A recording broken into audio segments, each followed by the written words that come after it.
Chapter 21 The Attack As soon as Silver disappeared, the captain, who had been closely watching him, turned towards the interior of the house and found not a man of us at his post but Gray. It was the first time we had ever seen him angry. "Quarters!" he roared. And then, as we all slunk back to our places, "Gray," he said, "I'll put your name in the log. You've stood by your duty like a seaman. Mr. Trelawney, I'm surprised at you, sir. Doctor, I thought you had worn the king's coat. If that was how you served at Fontenoy, sir, you'll have been better in your berth." The doctor's watch were all back at their loopholes, the rest were busy loading the spare muskets, and every one with a red face, you may be certain, and a flea in his ear, as the saying is. The captain looked on for a while in silence, then he spoke. "My lads," said he, "I've given Silver a broadside. I pitched it in red-hot on purpose, and before the hour's out, as he said, we shall be boarded. We're outnumbered, I needn't tell you that, but we fight in shelter, and a minute ago I should have said we fought with discipline. I've no manner of doubt that we can drub them, if you choose." Then he went the rounds and saw, as he said, that all was clear. On the two short sides of the house, east and west, there were only two loopholes. On the south side where the porch was, two again, and on the north side, 5. There was a round score of muskets for the 7 of us. The firewood had been built into 4 piles, tables you might say, one about the middle of each side, and on each of these tables some ammunition and 4 loaded muskets were laid ready to the hand of the defenders. In the middle the cutlasses lay ranged. "Toss out the fire," said the captain. "The chill is past, and we mustn't have smoke in our eyes." The iron fire basket was carried bodily out by Mr. Trelawney, and the embers smothered among sand. "Hawkins hasn't had his breakfast. Hawkins, help yourself, and back to your post to eat it," continued Captain Smollett. "Lively now, my lad, you'll want it before you've done. Hunter, serve out a round of brandy to all hands."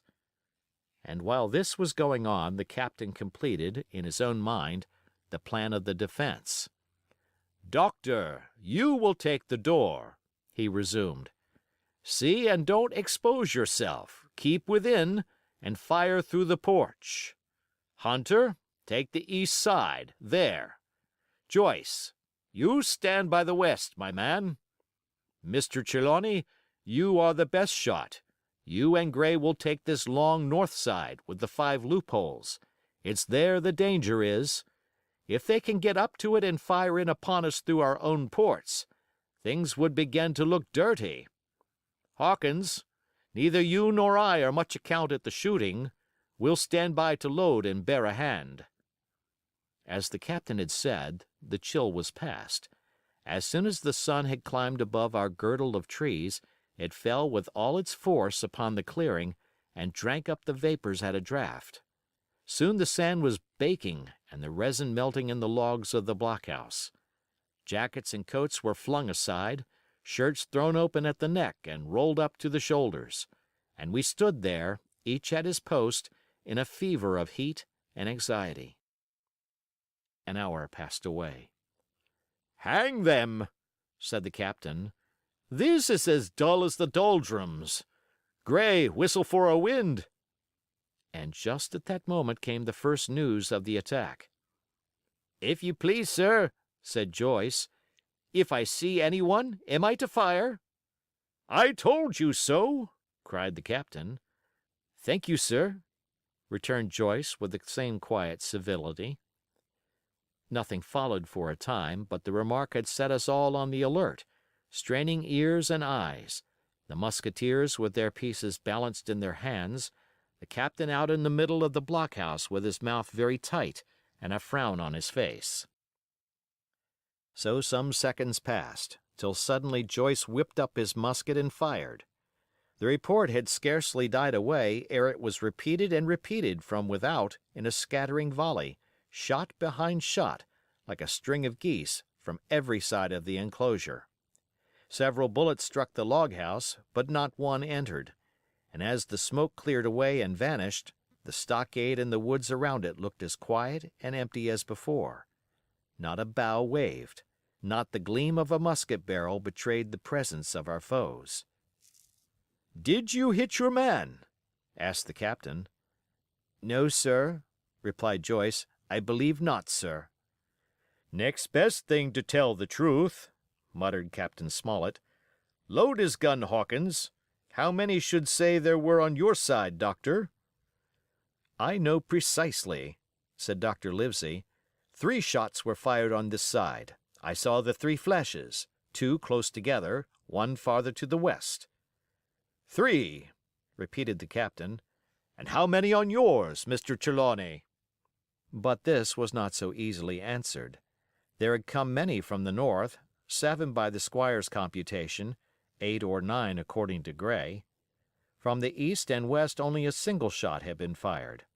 It was plain, therefore, that the attack would be developed from the north, and that on the other 3 sides we were only to be annoyed by a show of hostilities.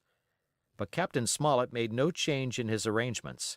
If the mutineers succeeded in crossing the stockade, he argued, they would take possession of any unprotected loophole and shoot us down like rats in our own stronghold. Nor had we much time left to us for thought. Suddenly, with a loud huzza, a little cloud of pirates leaped from the woods on the north side and ran straight on the stockade. At the same moment the fire was once more opened from the woods, and a rifle ball sang through the doorway and knocked the doctor's musket into bits. The boarders swarmed over the fence like monkeys. Squire and Gray fired again and yet again. 3 men fell, 1 forwards into the enclosure, 2 back on the outside. But of these, 1 was evidently more frightened than hurt, for he was on his feet again in a crack, and instantly disappeared among the trees. 2 had bit the dust, 1 had fled, 4 had made good their footing inside our defenses, while from the shelter of the woods 7 or 8 men, each evidently supplied with several muskets, kept up a hot though useless fire on the log house. The 4 who had boarded made straight before them for the building, shouting as they ran, and the men among the trees shouted back to encourage them. Several shots were fired, but such was the hurry of the marksmen that not one appears to have taken effect. In a moment the 4 pirates had swarmed up the mound and were upon us. The head of Job Anderson, the boatswain, appeared at the middle loophole. "At 'em, all hands, all hands!" he roared in a voice of thunder. At the same moment another pirate grasped Hunter's musket by the muzzle, wrenched it from his hands, plucked it through the loophole, and with one stunning blow laid the poor fellow senseless on the floor. Meanwhile a third, running unharmed all around the house, appeared suddenly in the doorway and fell with his cutlass on the doctor. Our position was utterly reversed. A moment since we were firing, under cover, at an exposed enemy. Now it was we who lay uncovered and could not return a blow. The log house was full of smoke, to which we owed our comparative safety. Cries and confusion, the flashes and reports of pistol shots, and one loud groan rang in my ears. "Out, lads! Out and fight 'em in the open! Cutlasses!" cried the captain. I snatched a cutlass from the pile, and someone, at the same time snatching another, gave me a cut across the knuckles which I hardly felt. I dashed out of the door into the clear sunlight. Someone was close behind, I know not whom.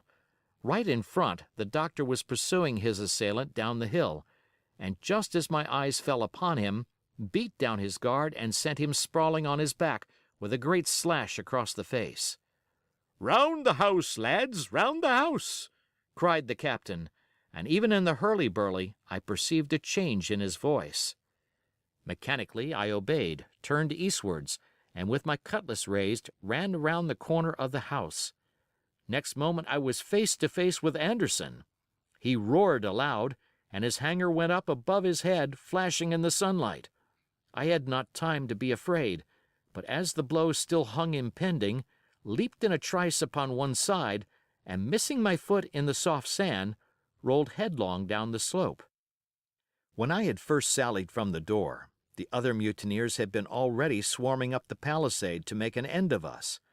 One man, in a red nightcap, with his cutlass in his mouth, had even got upon the top and thrown a leg across. Well, so short had been the interval that when I found my feet again, all was in the same posture, the fellow with the red nightcap still halfway over, another still just showing his head above the top of the stockade. And yet, in this breath of time, the fight was over and the victory was ours. Gray, following close behind me, had cut down the big boatswain ere he had time to recover from his last blow. Another had been shot at a loophole in the very act of firing into the house, and now lay in agony, the pistol still smoking in his hand. A third, as I had seen, the doctor had disposed of at a blow.